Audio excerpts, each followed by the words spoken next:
I'm going to shift gears this week and talk about something simple that your data science and analytics teams could be doing to great benefit.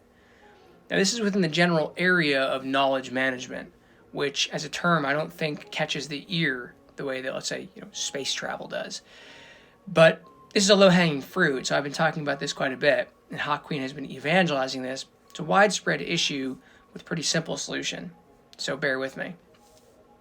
First of all, I would say analytics or data science can be divided into 4 key areas. There's reporting, metric reporting, analytical deep dives or analytical studies, research studies, experimentation, and finally ML, AI, predictive modeling. I think these terms are interchangeable these days to some extent. And all 4 of these areas could certainly benefit from superior knowledge management. I guess what couldn't, right? But these 2 pieces in the middle, experimentation and analytical research, they share a common type of output. Their results are transmitted through unstructured reports and presentations. So you do an experiment, or your team does one, and 2, 4, 6, 12 weeks later, the experiment is ready to be concluded, create a presentation with results, and it gets presented to executives and stakeholders. This is a perfectly fine means by which to transmit the results, but like all presentations, they fade into history, they get lost, it's just not a great way to store information for the long term. And in many cases, these are things we want to store for the long term. We want to understand what happened when we tried numerous things side by side, or when we analyzed a specific area of the product. We want to know what happened. We don't just want to hold on to that information for 2, 4, 10 months. We like to have it forever, and it's easy to have it forever. So instead of having these PowerPoint presentations sort of drift idly into history, we can just create data. I refer to this as strategy metadata or analytical metadata.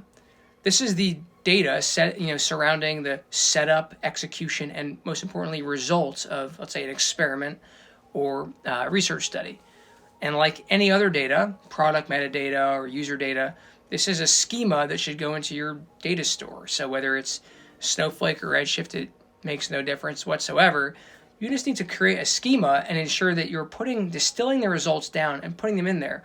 Not just the results, but also something about what was being tested in the case of an experiment. What was being tested, what the variable that was being tested, what the control was. You can also include some unstructured data there too, but I would really force yourself to create a schema that includes the key aspects of an experiment or research study. Now, as a historical record, this is useful, so you can go back and reference it. In 2, 3 years down the road, you can see what you did before. You don't have to duplicate efforts. A lot of times the efforts do get duplicated when we lose work. But more than that, as you get better at this, you'll build up an actual data set, sizable one, of analytical metadata, which you can do analysis on. And this analysis will get you smarter about what has worked, what produced useful results, what didn't. All the things that data can do for any other problem you can now do on analytics. So I really advise this, and I can actually link to a few example schema that Hakuin advises the companies use for experimentation and for research studies in particular. This is a very valuable exercise. It's a simple one too, and it kind of plays right into the expertise of analytics teams, which is analyzing data. So I hope this is useful, and let me know if you're already doing this.